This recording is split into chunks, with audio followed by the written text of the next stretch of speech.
Ano nga bang mangyayari pag ang mga OFW hindi magpapadala sa Pilipinas? So, ang Croatia, nagtatag sila ng Zero Remittance Week from March 28 to April 4. So, ganito po ang mangyayari. Ang unang-unang maaapektuhan is yung pamilya ng bawat OFW kasi hindi sila makakatanggap ng monthly allowance nila. Pero yan, magagawan lang din yan ng paraan. So okay lang yan.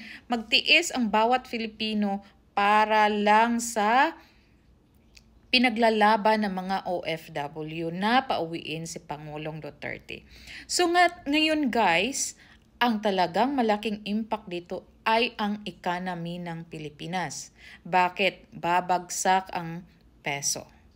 Babagsak ang ekonomiya sa Pilipinas kung walang magre-remit. Although, sinasabi nila na Croatia lang banda, pero alam ko na iba ding mga OFW, susundin din yan.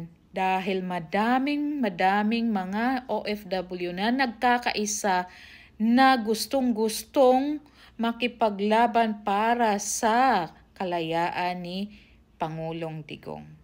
Kaya ngayon, ang Philippine spokesperson na si Claire Castro nakikiusap sa mga OFW na pag-isipang mabuti yung gagawin. Alam niyo kung bakit?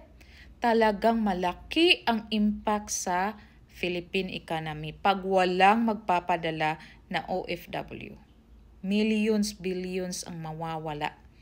Kaya nangamba sila na mawalan sila ng income. Babagsak yung Pilipinas, economy ng Pilipinas. Kaya nakikiusap si Claire Castro na pag-isipang mabuti yung aksyon na yan. Kaya kung ikaw OFW, isip-isip ka na. Kung yung pamilya nyo naman sa Pilipinas okay pa for a week, then wag muna kayo magpapadala ng for a week. Diba? Ganun lang yun. Papakita natin na nagkaisa tayo mga OFW. Alright? Thank you!